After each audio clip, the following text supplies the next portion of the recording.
Muy buenas, la Fórmula 1 viaja al circuito de las Américas, uno de esos circuitos muy especiales que tenemos en la Fórmula 1 y además muy diferente a los anteriores. Que si visteis los anteriores análisis a los grandes premios, veíamos como el Red Bull de Verstappen iba muy rápido en Monza y en Bakú, pero luego no tenía buen ritmo en Singapur y este circuito es muy diferente, por tanto esa pelea por el Mundial va a estar bastante interesante, que por cierto, si no visteis esos análisis, quizás sea porque no estáis suscritos al canal, así que os animo a que lo hagáis.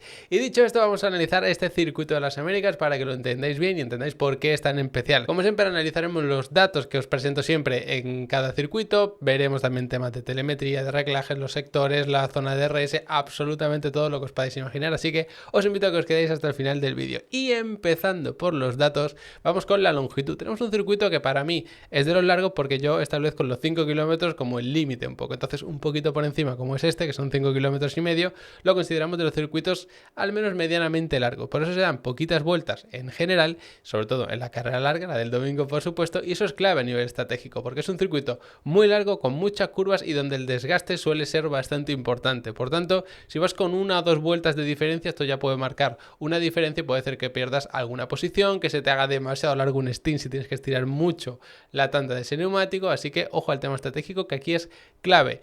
Y otra clave, por supuesto, como es siempre, pero aquí quizá incluso un poco más especial, son los metros hasta el primer punto de frenada, desde la meta hasta el primer punto de frenada, no hasta el primer vértice. Y este primer punto de frenada, como veremos después analizando cada curva, es bastante tarde porque es una fuerte pendiente hacia arriba, además la curva es súper ancha, entonces es una salida en la que siempre tenemos lío porque alguno se pasa de ambicioso y podemos tener algún toquecito, algún susto. Es una distancia bastante generosa y como digo, cuesta arriba y eso hace que si sales con peor velocidad lo vas a pagar muy caro porque como es una cuesta arriba, pues te cuesta más alcanzar esa velocidad. Así que importante esos primeros metros. Y por supuesto, esta curva 1 no es la única, hay otras 19. Tenemos un circuito de 20 curvas, son muchas y además sí que es cierto que el circuito es medianamente largo, como decía antes, pero contextualizándolo y poniendo una cosa relativa a la otra, nos sale que el ratio de curvas por kilómetro es bastante alto, más de 3,6 curvas por cada kilómetro de circuito y esto hace que sea un trazado muy denso. De hecho, veis que está muy cerquita de Singapur y en ese sentido se parece bastante. Lo que pasa que el asfalto de Austin pues no tiene nada que ver con el asfalto que teníamos en Singapur. Bastante bien equilibrado en general en cuanto a curvas izquierda-derecha, como podéis ver, pero no en cuanto a su naturaleza. De baja velocidad y más hacia la izquierda que hacia la derecha, eso hace que el trasero derecho sufra más. De velocidad media sí que hay bastantes y además a ambos lados, pero luego de alta velocidad la mayoría son hacia la derecha. De hecho, hay varias curvas que son seguidas hacia la derecha y eso hace que el neumático delantero izquierdo se sobrecaliente y se desgaste más. Por tanto, los neumáticos que a priori deberían preocupar más son de los delanteros el izquierdo, quizá también un poquito el derecho, pero sobre todo el izquierdo, y de los traseros ambos, sobre todo quizá el trasero derecho. Pero ya digo, como hay muchas curvas de velocidad media, esto en Fórmula 1 son tracción trasera, por eso en salida de curva media y lenta se desgasta más el tren trasero, o sea que yo creo que de las ruedas traseras se van a tener que preocupar de las dos y de las delanteras sí que quizá más de la rueda delantera izquierda. Así que no puedes sacrificar ninguno de los dos ejes para intentar fomentar más el agarre, para intentar proteger más los neumáticos, aunque ya hablaremos un poco más adelante del tema de los setups. Siguiendo con los datos, tema de las frenadas. Hay muchas frenadas, 10 en total, y de esas que digo yo que tienen que aparecer sí o sí, porque hay varios puntos que son de levantar, de ir a medio gas. Veréis como hay bastante tramo del circuito que es así. Por tanto, sí, 10 frenadas van a aparecer sí o sí. Además, 3 de estas frenadas son muy fuertes y eso hace que los frenos tengan algo de descanso, pero apenas. Y por eso también se parece al circuito de Singapur. No es tan extremo, no es tan exigente como aquel, porque aquí sí que hay algún tramo de un poco más de velocidad, entra más aire ahí, se pueden refrigerar mejor, pero aún así, si tuviste problemas de frenos en Singapur, aquí tienes que poner un ojo a todas estas temperaturas porque sí que pueden ser un quebradero de cabeza. Y de hecho, si nos fijamos en el porcentaje de vuelta tocando el freno, veis que no es muy exagerado, debería estar en torno a un 16-17% de la vuelta y no es de los circuitos en los que más se pisa el freno. Sin embargo, cuando se pisa, hay 3 ocasiones en las que es muy extremo y por eso las temperaturas se disparan. Luego el otro pedal, el del acelerador, tampoco es excesivamente protagonista, sí que hay una recta muy larga, la recta de atrás, la de meta no tanto, y ahí sí que se va, por supuesto, pisando el acelerador a fondo, pero no es uno de estos circuitos de mucha recta, tipo Monza, tipo Bakú, ni mucho menos, por eso quien iba bien en Singapur quizá tenga más papeletas de ir bien aquí, pero ya digo, lo que es el asfalto no tiene nada que ver a nivel de baches, de agarre, de desgaste, o sea que esto todo va a estar muy pillado con pinzas. Y dicho esto, Si no vamos mucho porcentaje de la vuelta frenando y tampoco acelerando a fondo, lo que ya estamos pudiendo entender es que vamos mucho porcentaje de la vuelta a medio gas, como yo os decía antes. Y sobre todo en estas curvas, en el primer sector, que son muy rápidas, hay que ir jugando ahí con el acelerador, incluso empezando el último sector también. Es interesante este circuito en ese aspecto. Porcentaje de vuelta en octava marcha, que sabéis que es ese rango máximo de velocidad, donde más afecta por supuesto al drag, no hay mucho. De hecho, apenas se llega a engranar en la recta de atrás, como yo os decía, ahí sí que vas a penalizar por el drag, pero claro, si en el resto de circuito vas a sacar más provecho de la carga aerodinámica, pues como comprenderás te va a salir rentable, que ya hablaremos del tema de los setups más adelante, como decía. Y luego, por terminar, en cuanto al giro de volante, no es de los circuitos los que más porcentaje de la vuelta vamos con el volante recto, ni mucho menos, y además, si analizamos el giro medio, es decir, hacemos la media de lo que se está girando un lado de otro, da igual que sea izquierda o derecha, veis que tampoco es de los circuitos lo que más se gira. De hecho, esto también es un dato interesante porque la media de giro no es demasiado alta, sí que está en esos circuitos de bastante giro, pero no es de los más extremos, y tampoco tenemos mucho porcentaje de vuelta en recta, pero está más o menos ahí por la mitad. Y de hecho es un circuito en el que se está constantemente girando, pero con el menor giro de volante posible, excepto en estas curvas más cerradas que tenemos. Así que es un circuito de mucha curva, de todo tipo, con una recta importante, pero donde la carga aerodinámica y ese apoyo, sobre todo en curva, va a ser la clave aquí. No tanto como en Monza, que era sobre todo ir bien en recta, o incluso en Bakú, que si penalizabas en las curvas medias, luego por lo menos tenías una recta eterna para recuperar ese tiempo. Eso no lo tienes en Austin, porque aunque tengas una recta, no te da como para recuperar todo el tiempo perdido en curva. Y ahora que ya entendemos bien cómo es este circuito, os lo traslado a su esquema, que es el que veis por aquí. Tenemos el primer sector con la recta de meta, no es muy larga realmente, sí que se puede penalizar un poco por drag, pero no tiene nada que ver con esta, por ejemplo.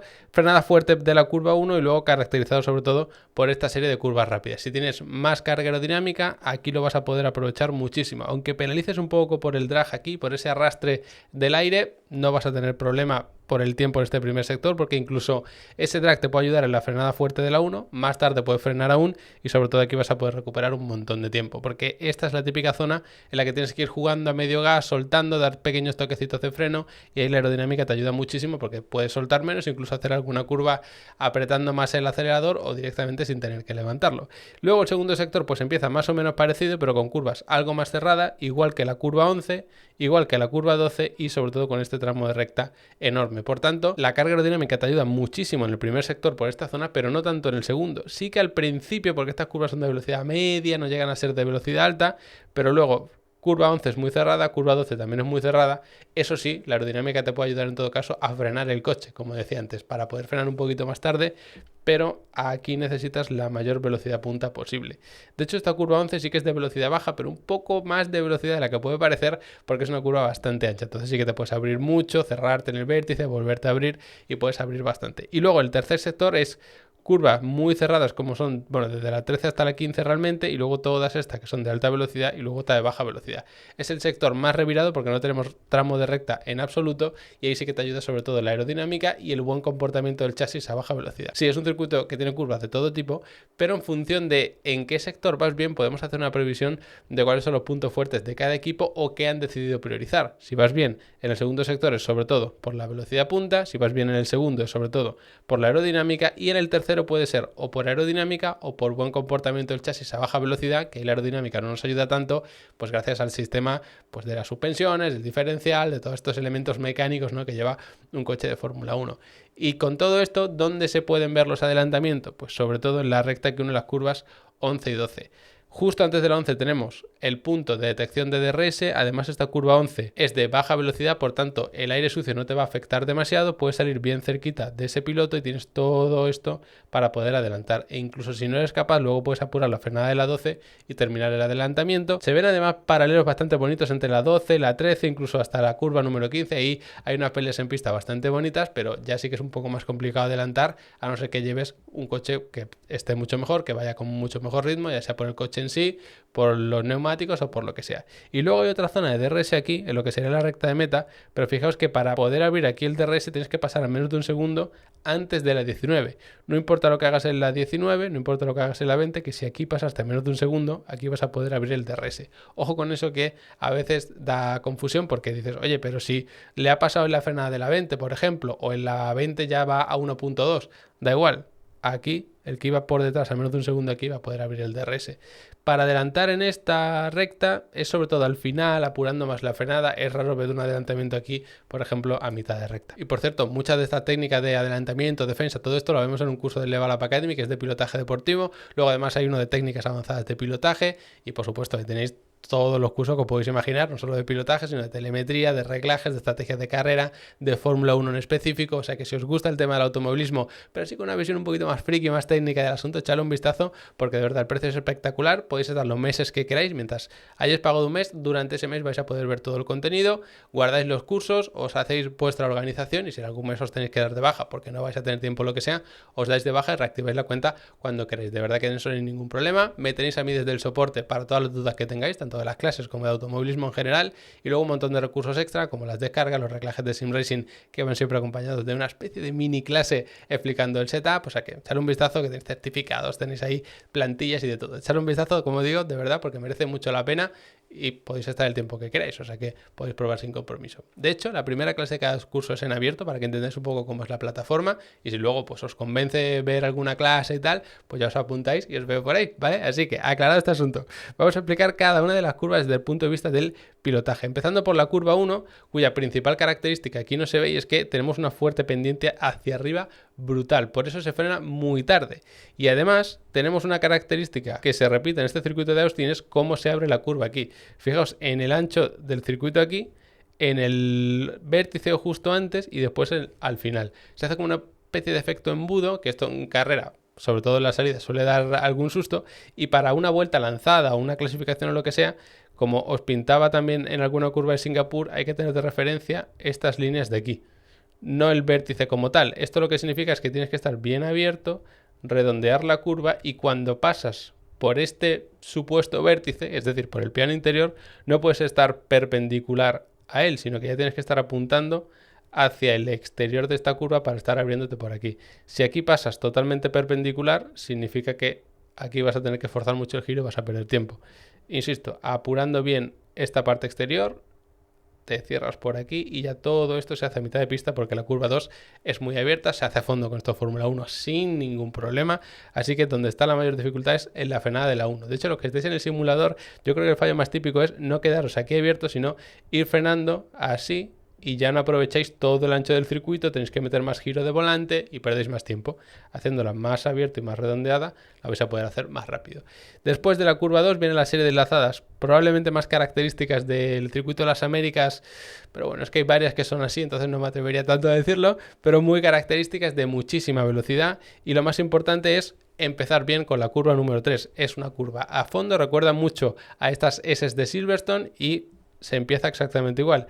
Hay que atacar la primera muy tarde, quedándonos bien pegados a la izquierda para estar abiertos de cara a la 4, aprovechar bien este piano interior y así estar más o menos abiertos para la 5. Aquí lo normal es tener que levantar un poquito porque ya se cierra un poco esta curva 5 y luego justo nos enfrentamos a la 6, que es una curva muy larga con un doble radio, aunque redondeado. Es decir, tenemos aquí un radio redondeado, se aplana y luego se vuelve a cerrar. Por tanto, es muy importante tener la buena trazada aquí en la 4, que venimos de la 3, aquí frenar un poquito, da tiempo a abrirse para justo estar aquí en el interior de la 6, abrirse un poquito, quedarse más o menos a mitad de pista y luego justo al final nos volvemos a cerrar, porque si te has ido quedando abierto y estás aquí, te va a costar mucho recuperar la posición antes de la 7. Hay que estar abiertos justo antes del segundo vértice de la 6 para aprovecharlo. Nos quedamos quizá ahí a mitad de pista más o menos, nos volvemos a abrir a la 7 y esta curva 7 sí que ya es bastante más cerrada. Y no solo eso, sino que aquí es cerrada, luego se abre y luego tenemos la curva 8. Aquí lo que hay que hacer sí o sí es atacar la curva 7 tarde, quedarnos a mitad de pista mientras seguimos abriéndonos y después esta 8, atacarla tarde. Nada de redondearla por el interior, ni siquiera estar aquí abierto para luego... No. Hay que estar por la mitad de pista, nos abrimos todo lo posible y justo atacamos para estar aquí. Este es el punto clave de la curva número 8, porque de esta forma ya vamos a poder salir acelerando y hacemos la 9, quizá no a fondo, pero más por culpa de los pianos y los baches y todo esto y no tanto por la trazada que llevemos, porque si hemos encarado bien el final de la 8, lo podemos hacer casi en línea recta junto con la 9. Y luego ya viene la curva 10, que es completamente a fondo, no tiene ninguna dificultad. Muy, muy importante. Si empezaste mal con la curva 3 y 4, sacrifica la entrada de la 6 para esa salida de la 6 poder hacerla bien, estando bien abierto aquí y luego hacer la 7 por mitad de pista, te abres y haces la 8 y la 9, como hemos dicho. Una zona bastante técnica, bastante complicada y donde tener mucha confianza en el coche es clave. Después llegamos a otra frenada fortísima que es la de la curva 11 y tiene la misma pinta vista con esta perspectiva que la curva 1. Por tanto, si el circuito aquí es muy ancho y aquí es bastante más estrecho, ¿qué tenemos que hacer? Tomar de referencia las partes exteriores y decir, vale, si esto no está en el centro, sino que está como desplazado hacia acá, lo que yo tengo que hacer es mantenerme aquí abierto, redondear, buscando abrirnos aquí para que esto sea lo más ancho posible. No tomar esto neutro, que sería una trazada así, sino que cuando pasemos por este piano ya estemos apuntando más desde esta perspectiva como hacia abajo, es decir, más hacia la izquierda. Realmente nada de pasar así, siempre buscando más esta trazada. No hace falta atacarla muy tarde y hacer algo tan exagerado, pero sí que es cierto que si haces algo así vas a perder algo de tiempo en este vértice, pero vas a salir con más velocidad y quizá te pueda ser más fácil terminar el adelantamiento en esa zona. Problema, que esto también lo puede hacer el que se defiende, es decir, si él se abre mucho para salir de aquí con más velocidad y defenderse, el circuito es tan ancho aquí que el piloto que va atacando puede sorprender apurando frenada y aquí bloquear la salida. Y además, si has adelantado aquí, da igual que vas a poder abrir el DRS porque el punto de detección está más atrás, antes de la frenada de la 11. Así que ahí está la clave. Si eres capaz de adelantar en la 11, luego no deberías tener problema en la recta que sigue porque aún así tú vas a poder abrir el DRS. Después, otra frenada fortísima, la de la curva 12, que la tenemos por aquí. Ya no tenemos ese ancho al principio tan exagerado, sino que es un poco más normal, así que se ataca bastante neutro, una frenada fortísima, donde se ven también bastantes adelantamientos ahí, y lo que hay que hacer es redondearla esta vez sí, totalmente neutra. No pasa nada por subirnos a este piano, aunque justo después tengamos la curva 13, porque desde aquí da tiempo justo a abrirse, se frena en línea recta aunque apuntando hacia afuera, y ahora viene para mí una de las zonas más especiales porque hay que ir contando pianos, cuál me interesa y cuál no. Este me interesa, no me interesa, no me interesa, no me interesa, no me interesa, pero lo utilizaré como referencia y sí que me interesa. Se frena aquí lo más abierto posible para cerrarnos, nos abrimos por aquí y ya todo esto es por en medio de la pista, damos un poquito de giro. Esta frenada muy importante porque hay que frenar mientras se está girando poquito para abrirnos y al final terminamos de cerrar. Y ya sabéis que esto es un problema añadido al tema de la Fórmula 1 porque claro, con poquito giro, aunque sea poco, ya tienes que frenar un poco menos. Y según vas metiendo cada vez más giro, menos tienes que frenar y encima cada vez pierdes más velocidad, por tanto menos apoyo en los neumáticos gracias a la aerodinámica, pues más tienes que soltar. Así que limitada la frenada por el giro, cada vez más limitada porque vas perdiendo velocidad y luego más aún porque ya estás metiendo el coche en la curva, que es el típico trail braking de ir soltando mientras vas metiendo giro. Muy importante esta zona porque además si te abres demasiado y tienes a alguien pegado, se te puede colar por aquí y aunque tenga que hacer una trazada aquí muy cerrada y pierda tiempo, te puede bloquear la salida y ya terminas perdiendo la posición. Después viene la serie de curvas más rápidas del circuito donde tampoco hay excesiva dificultad si se empiezan bien desde el primer momento. Aquí os las pongo mejor en perspectiva. Bien abierto se queda la 16, da tiempo de sobra y hay que olvidarnos de este piano de aquí y nos tenemos que centrar en este. Si lo hacéis bien, lo que estáis practicando en el simulador, cuando clavéis este, con esta curva 18 no vais a tener ningún problema. Se viene por aquí y se busca el piano aquí. Nada de buscar el piano primero por aquí. A partir de ahí ya se va redondeando sin ningún problema hasta la parte exterior, sin venirnos aquí fuera. De hecho, si haces bien la 17, lo normal es que luego ya quedándote más o menos a mitad de pista por aquí, la puedas hacer. Ni siquiera subiéndote a este piano, sino quedándote un poquito más por mitad de pista. Y después viene para mí la curva más difícil del circuito. Sé que hay muchas curvas que se enlazan, que se van enroscando, pero para mí la más difícil sin duda es la curva 19. Es una curva ciega, con el circuito aquí además bastante estrecho y que cualquier error se penaliza muchísimo porque te vas aquí largo o el coche te hace saltar aquí. Si atacas muy pronto esta curva ciega, como digo, el coche aquí te salta y te vas fuera. Si te quedas corto, te vas fuera por aquí. Y si la trazada es correcta pero vas con un poco más de velocidad, también te vas fuera. Es una curva crítica y ciega. Tienes que tener perfectamente claro en qué punto tienes que frenar y girar en función de las características del coche y de la pista en ese momento, sobre todo de los neumáticos. Y si lo hacemos bien, nos quedaremos bien subidos a este piano, típico alguna corrección por ahí, nos quedamos bien abiertos aquí, porque justo viene la curva 20 y es una curva también muy cerrada, de velocidad muy baja, y hay que frenar fuerte otra vez y se redondea apurando la salida. De hecho, la salida para mí es más complicada en la 20 que la propia entrada, porque vas a muy baja velocidad y, claro, vienes de una zona de las curvas 16, 17, 18 que vas a muchísima velocidad, luego la curva 19 al otro lado también muy rápida, y aquí hay que controlar muy bien el acelerador, porque al ir en marchas más bajas a las ruedas les llega más par y es más fácil que llegue a patinar el coche. Muy importante esta curva 20, y si quieres intentar el adelantamiento aquí, aunque es muy complicado, lo típico es apuras un poquito más la entrada para salir con más velocidad, pero sí que es cierto que esta recta es bastante corta y no suele dar como para terminar un adelantamiento. En todo caso, ya jugando con la frenada de la curva número 1. Como veis, un circuito bien intenso. Lo podemos resumir, de hecho, si nos venimos aquí arriba con el tema de la telemetría. Y este es el esquema básico que a mí me gusta enseñar siempre. Tenemos aquí velocidad, marcha, revoluciones por minuto, acelerador, freno y giro de volante. Como veis, muy exigente el freno. Aquí tenemos la recta más larga. Aquí este tramo que es con bastante giro de volante, porque son las curvas 16, 17, 18, que es manteniendo prácticamente el giro de volante. Pero en el resto del circuito, sobre todo en el primer sector, que es el que vemos aquí, fijaos en el giro de volante. Mucho giro para la curva 1 y luego constantemente para un lado y para otro. Y lo más importante es mantener el menor giro de volante posible, porque cuanto más gires, más deformas los neumáticos, más los sobrecalientas, más tiempo pierdes, así que clave absolutamente la trazada aquí, y también ir jugando, por supuesto, con el acelerador. Y lo que os decía, hay 3 frenadas que son muy fuertes. Tenemos la de la curva 1, la de la curva 11, la de la curva 12, y es verdad que aquí se alcanza picos de temperatura muy alto, incluso aquí, porque hay otros pequeños toquecitos de freno.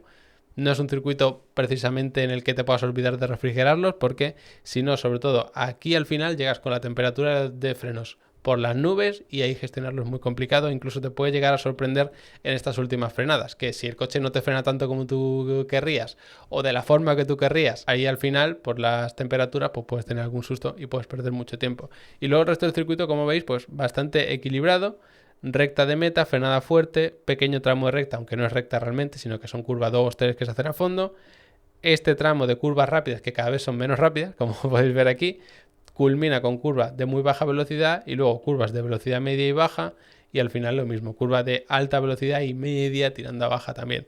Absolutamente de todo en este circuito de las Américas, donde lo más importante, sin duda, es tener bastante carga aerodinámica. Y de eso precisamente vamos a hablar en esta sección de los reglajes. Y ya sabéis que ahora, para hablar de los reglajes, me gusta traer aquí mi cochecito de Lego, que me permite explicarme mucho mejor. Empezando por la aerodinámica. Es un circuito de alta carga aerodinámica, sí o sí, quizá no tan extrema como en Singapur, porque hay algún tramo de más velocidad, pero sí que necesitamos un coche que nos responda bien, sobre todo en curva. Hemos visto que hay alguna recta. Para eso sí que es cierto que, sobre todo con el alerón trasero, nos interesaría ponerlo con un poquito menos de ángulo de incidencia para que el aire no choque tan fuerte contra él, pero aún así vamos a necesitar, como os decía, mucha carga aerodinámica, sobre todo en el alerón delantero, que como decíamos también en otro vídeo, si tú cargas más el alerón delantero, fijaos la suspensión que se comprime. Obviamente es la suspensión delantera, también se afecta a la trasera, pero sobre todo a la delantera.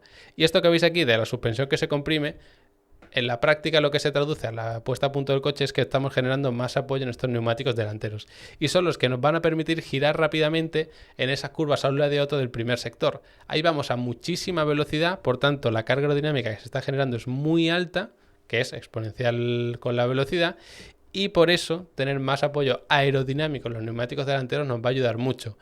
Es un circuito en el que se pueden desgastar estas ruedas delanteras, se pueden desgastar estas ruedas traseras también. Entonces no es típico circuito que diga, mira, para proteger las delanteras, que son las únicas que me importan, me voy a cargar las traseras. No puedes hacer eso, porque entonces vas a sufrir mucho desgaste trasero. Así que sí, vamos a cargar mucho el alerón delantero para poder ir mejor en esas curvas rápidas, pero también tenemos que proteger las ruedas traseras. Y estas ruedas traseras se pueden proteger de diferentes formas, aumentando la presión, por ejemplo, modificando el reglaje del diferencial, que por supuesto este coche es un tracción trasera, el Fórmula 1, por tanto tenemos aquí el diferencial, que es el que reparte el par ambas ruedas. Entonces, ese diferencial, si lo bloqueamos más, es cierto que en teoría deberíamos tener mejor salida de curva media lenta, porque lo que hacemos es que bloqueamos el giro de ambas ruedas, es decir, obligamos a que las dos giren lo mismo. ¿Y por qué esto nos da mejor salida? Porque si una de las dos pisase pues un piano, un poquito de césped o algún elemento que haya en la pista que pierda agarre, parte de ese torque que sale del motor, pasa por la caja de cambios al diferencial, se iría por la pérdida de agarre. Entonces, si tú fuerzas a que las dos vayan a la misma velocidad, no se te va a ir más porque una pierda agarre, sino que vas a forzar que las dos vayan exactamente igual. Es decir, no le vas a quitar par a la que más apoyo tiene para dárselo a la que menos. Problema, que cuanto más fuerces el giro de las ruedas, más las vas a sobrecalentar y más problemas puedes tener. Esto del diferencial se puede modificar desde el volante, puedes modificar incluso la entrega de par que quieres, cómo evoluciona, o sea, es una maravilla de la ingeniería, sobre todo a nivel electrónico en este caso, pero en general si quieres cuidar las ruedas traseras, puedes modificar eso. Lo bueno que si ves que estás cuidando bien estas traseras, que no tienes problema, pues puedes meterle más par y más bloqueo al diferencial. Si ves que estás teniendo un problema para mantenerlas en temperatura, pues entonces desbloqueas. Incluso se puede llegar a hacer por si pones unas ruedas duras que les cuesta entrar en temperatura, sobre todo la parte trasera, que es raro. En todo caso suele costar más meter en temperatura las delanteras, pero si fuese el caso, bloqueas más el diferencial y ya aumentas más la temperatura porque estás como forzando un poquito el giro. Y luego, para mí, clave absoluta es el tema de las suspensiones. Siempre intentamos poner el coche pues lo más bajito posible, porque así pues generamos más carga aerodinámica con ese efecto succión del suelo que funciona por supuesto junto con el difusor. Tenemos menos drag porque al final la superficie o el área frontal que tiene el aire o que se encuentra el aire es menor, pero aquí tenemos un problema. En circuitos como Monza, yo os decía, un truco por llamar de alguna forma a nivel aerodinámico, con los reglajes se pone el coche bien alto, pero con los muelles a compresión de ambos ejes, ese tercer elemento muy blandito. Entonces, cuando vayamos avanzando en recta, el coche se va a ir comprimiendo y ya es más bajito. Y luego, cuando vayamos a la curva cerrada, el coche es más alto y puede atravesar mejor los pianos y todo esto. Esto en el circuito de las Américas no lo puedes hacer porque el primer sector es de mucha velocidad, el coche iría ahí muy comprimido y además, si con el coche tan comprimido pisas algún bache, alguna cosa que haga el coche saltar, ya estás perdido. Por tanto, ese truco de en recta va bajito y luego en curva va alto, aquí no va a pasar, porque es que en curva va muy rápido y va bajito siempre. Y por eso es típico encontrarse muchos problemas de este estilo. Si pones el coche más alto y más rígido, pues lógicamente el problema que vas a tener es que no vas a generar tanto efecto suelo y además también vas a tener más drag. Si pones el coche bajito pero muy rígido, tienes un montón de pianos, un montón de baches que te pueden perjudicar. Y si te pasas, ya sabes que el coche va demasiado comprimido, se va desgastando esa tabla que tienen por el suelo y puedes llegar incluso a tener una descalificación. Así que muy importante el tema de las suspensiones a todos los niveles. Algunas veces digo, bueno, el tercer elemento tiene que ir así, pero luego puedes jugar con las anti-roll. Aquí es un circuito en el que te interesaría tener toda la suspensión lo más rígida posible y lo más baja posible, pero hay que jugar con esos límites porque no podemos perder apoyo, porque de repente una rueda pues se coma un piano, un bache o lo que sea y haga levantar el coche. Si pisa algún piano, lo que necesitamos es que lo pueda absorber sin que se pierda apoyo en la otra rueda, por supuesto en esta dinámica diagonal del coche, pues que tampoco se ve afectado todo el coche, ¿vale? Así que por resumirlo hay un poquito, va a ser clave el tema de las suspensiones y este año hemos visto sufrir prácticamente a todos los equipos con esto. A priori, por ser un circuito de curva rápida, de degradación, McLaren debería ser el equipo puntero. Era el que mejor ritmo tenía en Singapur, lo que pasa que no se podía adelantar o los pilotos no pudieron adelantar en un circuito tan estrecho, pero sí que es verdad que cuando analizábamos las vueltas con aire limpio y demás se vio que el McLaren era más rápido que el Mercedes y por supuesto más rápido que el Red Bull. En este circuito, aunque los pilotos de McLaren fallen, van a poder adelantar, así que a priori las condiciones son óptimas para los pilotos de McLaren, pero visto lo visto este año puede pasar cualquier cosa. Y después entre Red Bull, Ferrari y Mercedes sí que es una incógnita total porque va a ser clave quien acierte con la puesta a punto de las suspensiones, sobre todo con solo un entrenamiento libre, porque recordad que este fin de semana toca carreras sprint. Así que va a estar muy interesante, no nos podemos perder ni una sola sesión. Sabéis que yo soy más de las carreras habituales, no tanto las sprint, pero lógicamente cualquier sesión puede estar interesante. Así que nada, espero que os haya resultado interesante este análisis. Como siempre, muchas gracias por haberos quedado hasta el final. Echadle un vistazo a Level Up Academy si queréis aprender de automovilismo, tanto real como virtual, y nos vemos después de la carrera haciéndole un buen análisis.